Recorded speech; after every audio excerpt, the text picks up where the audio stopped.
ओम जपले ओम बंदे, सच पूछो तो ये मनुष्य शरीर इसलिए मिला है कि आपके सूक्ष्म शरीर में जो जन्म जन्मांतरों की बुरी चीजें भरी हुई है वो इस चाबी से निकलेगी। इस चाबी से खुलेगा वो बुरी चीजों का जो स्टोर है, उस स्टोर में ही चाबी लगती है। अब खोल दो उसका ताला, खत्म हो जाए वो चीजें, ये राग खत्म हो जाए, द्वेष खत्म हो जाए, क्रोध खत्म हो जाए, विरोध खत्म हो जाए,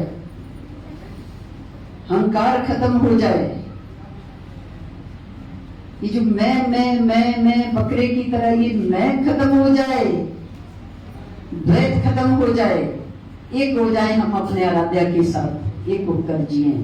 फिर देखो जैसे मीराबाई सा शरीर भगवान श्री कृष्ण के भीतर चली गई, ऐसे चले जाओगे। मरने का डर नहीं, मरने से डर नहीं लगेगा। फिर कितने लोग हैं जो वैसे लगे तो गाड़ी थोड़ा स्पीड से जोर से ब्रेक मारे तो डर नहीं करते, क्यों डरते? मृत्यु का डर है। कोई परिवार का सदस्य बाहर है, थोड़ी देर हो जाए तो डर लगता है। क्यों डर लगता है? मृत्यु का डर है। वो सब मृत्यु से डरते हैं। मृत्यु चीज ही ऐसी है कि इससे डर लगता है। और जब बड़ा डर लगता है तो क्या होता है, हमारा मन जो है वो सिकुड़ जाता है। इससे मुझे तो बड़ी अनुभूति है डर की ना, बड़ा डरती थी। बाल्यकाल से शरीर काम नहीं करता था, जीवा बोल नहीं सकती थी, शब्द निकलते नहीं थे, मुंह बंद मौन हो जाती थी, शरीर कांप जाता था, सिकुड़ जाता था। कब? जब नाग रूप में ही आता था। नहीं था पता ये तीन लोग का मालिक है, तो काट खाएगा तो बस गई, बस आज नहीं छोड़ेगा ये। जब वो बड़े रूप में आ जाता था और ऐसे खड़े हो जाना और ऐसे नजर मिलाता था, तब लगता था कि बस आज तो ये लेने के लिए ही आया है, तो डर लगता था। तो तब हमें वो जो आज के सत्संग में कहा कि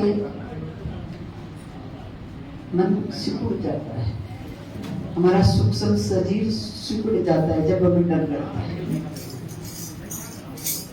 उस डर की अनुभूति हमें है, सबको होती है, कई लोगों को होती है। ऐसा नहीं है कि कोई निर्भय, डर तो सबको लगता है, पर वो कितना महसूस करते हैं कि मन सिकुड़ गया, सूक्ष्म शरीर अंदर से हम सिकुड़ गए। और जब खुशी होती है तो वैसे ही उतनी ही तेजी से वो सूक्ष्म शरीर फैल जाता है। तो ये सब चीजें जो आज का सत्संग है, आज के सत्संग से हमें प्रेरणा मिली है कि हमारे शरीर में, हमारे इस स्थूल शरीर में कोई रोग नहीं है। जितने रोग हैं वो हमारे सूक्ष्म शरीर में है। अब सूक्ष्म शरीर में ये रोग कहां से आए? ये कई जन्मों के पाप इकट्ठे होकर उस सूक्ष्म शरीर में एकत्रित हो गए, इकट्ठे हो गए, और फिर हमें ये मनुष्य शरीर मिला कि जाओ अपने पापों को धो लो। अब जाकर अपने पापों को धोने का काम करो। संतों के सानिध्य में जाओ, धर्मस्थानों में जाओ, ध्यान करो, पूजा करो, पाठ करो, सेवा करो, निस्वार्थ भाव से सेवा करो। किसी की भी सेवा आपको करने का मौका मिलता है निस्वार्थ भाव से। मेरा अपना है, पराया है, कौन है कौन नहीं है, नहीं, एक इंसान है, इसके भीतर भगवान का वास है, मैं इसकी सेवा करूंगा। और सेवा कर ली तो फिर ये मत सोचो कि ये कौन है, कहाँ का है, बदले में क्या मिलेगा। मैंने अपने आराध्या की सेवा की, तेरा शुक्र है तूने ये मौका मुझे दिया। निस्वार्थ भाव से, पूरी तरह से समर्पित होकर, जितनी आपकी सामर्थ्य हो उतना समर्पित होकर सेवा करो। साथ के मन में कई तरह की बातें चलती, पर वो बड़भागी है जो जुड़ गया। जिसने उसको पाल लिया, समझ लिया, जो उसकी शरण में चला गया, जो उससे एक हो गया, वो बड़भागी है। हो गया तो वो अपने सारे जितने पाप ताप संताप है वो सब नष्ट हो जाएंगे। माने सूक्ष्म शरीर शुद्ध हो जाएगा, रोग भीतर ही नष्ट हो जाएंगे। बीपी तो उसकी वजह से मुझे क्रोध आया, तभी तो मेरा बीपी बढ़ा। किस किस को दोष देते हुए हम घूमते हैं। वो हमारे भीतर है क्रोध कई जन्मों का, उसको खत्म करना है। अब हमें साधना का मौका मिला है, मनुष्य शरीर मिला, हमारे पास हाथ है, सेवा का मौका मिला है। कितने भक्त है जो कह रहे माता जी आप तो इतने दूर दूर चली जाती हो, बस करो, अब आराम करो। अरे हम कहते हैं शुक्र करो उस परमात्मा का जिसने मौका दिया, चला रहा है, तुम्हें सेवा करवा रहा है। क्यों ऐसा सोचते हो? ऑस्ट्रेलिया में भी मिले ऐसे भक्त, अब आराम कर लो। होता क्या है वो आराम? क्या मिलता है उससे? सच में आराम मिलता है? आराम तो उसकी शरण में ही मिलेगा प्यारे हो। आराम तो उसका नाम लेने से ही मिलेगा। आराम तो मन की शुद्धि से मिलेगा। शरीर को सुलाने से शरीर लेट जाए उससे आराम मिले, असंभव है। करो ना, गौर करो, विचार करो, मिलता है आराम।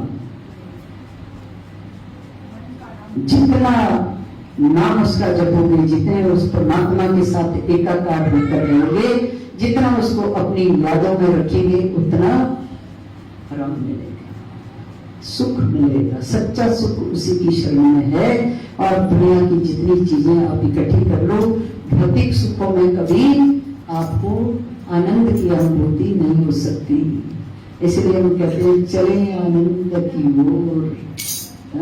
हर रविवार को आपको मैसेज आता है, चले आनंद की ओर। ये है वो आनंद। इसलिए हमने कहा ओम जप ले ओम बंदे, ये तेरा काम है। हर सत्संग में बोलते हैं, मुझे बड़ा प्रिय है ये सब शब्द नहीं, भजन नहीं है, शब्द है, मुझे बहुत अच्छा लगता है। जुड़े रहते हैं हम परमात्मा के साथ, जुड़े रहते हैं हम अपने आप को ठीक करने में लगे रहते हैं। ऑस्ट्रेलिया में कोई घूमने नहीं गई, अभी मत जी कह रहे थे कई कंट्रियों में माता जी जा चुके हैं, तो घूमने नहीं जाते हैं, सेवा के लिए जाते हैं। वहां बहुत जरूरत है लोगों को, जिनको पता नहीं है कैसे हम ठीक हो। इतने लोग ऐसे आकर कहते हैं मन करता है घर से निकल जाए, आत्महत्या कर। फिर क्या होगा? उसी क्षण दूसरा शरीर धारण करना पड़ेगा। अभी तो मनुष्य का शरीर है, फिर पता नहीं गंदगी में रहने वाले कीड़े का शरीर धारण करना पड़े, गधे का घोड़े का शरीर धारण करना पड़े, तब कष्ट नहीं होगा? तब भी तो होगा। कष्ट से क्यों डरते हैं? उस कष्ट से उत्तीर्ण हो जाओ ना, उन कष्टों से ऊपर उठ जाओ ना।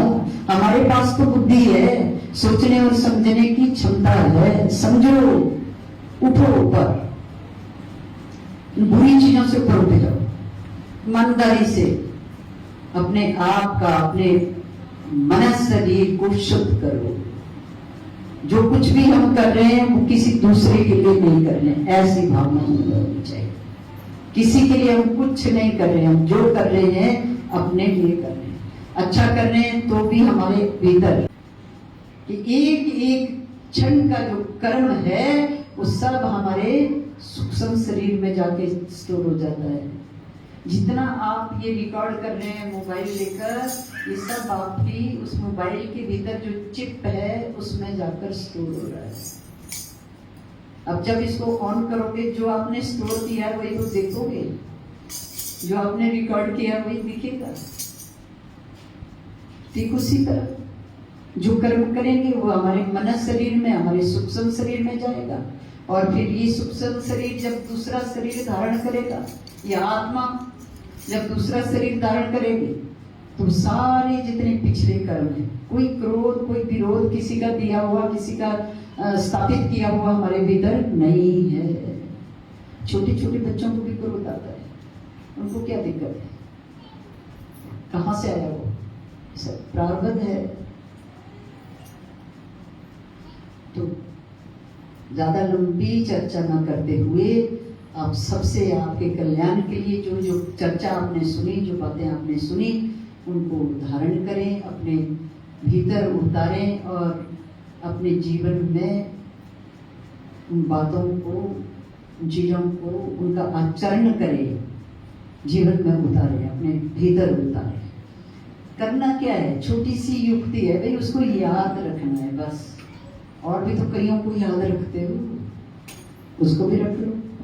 और धीरे धीरे धीरे धीरे जब उसको याद रखते रखते फिर एक समय ऐसा आ जाता है कि सबकी याद एक तरफ हो जाती है और वो हर समय यादों में फिर सुख मिलता है, आनंद मिलता है। कई भक्त ऐसे, कईयों की अनुभूति, कईयों के अनुभव सब लोग सुनाते हैं आकर कि जब से नाम ले रहे हैं ना, तब से कोई दुनिया वाला याद नहीं आता। ठीक है, सबके लिए हमारी जिम्मेदारी है, देश के लिए जिम्मेदारी है, देशवासियों के लिए जिम्मेदारी है, परिवार के लिए है, पास पड़ोस के लिए है, बंधु बांधवों के लिए, अपने लिए है, बहुत सारी जिम्मेदारियां हैं।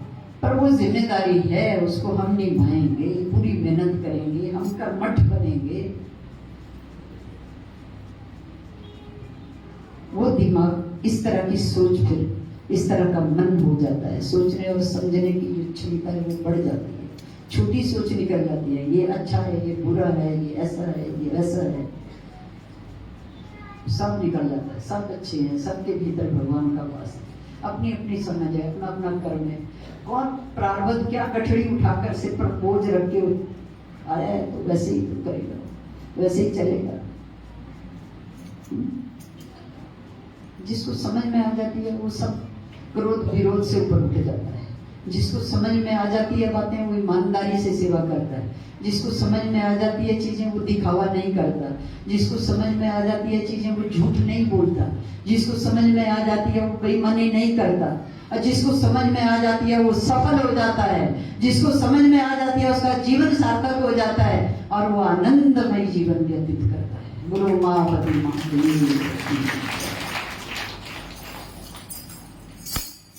बड़े वासनाओं में, क्रोध में, विरोध में किसी का क्या जाएगा, अपना ही नुकसान है।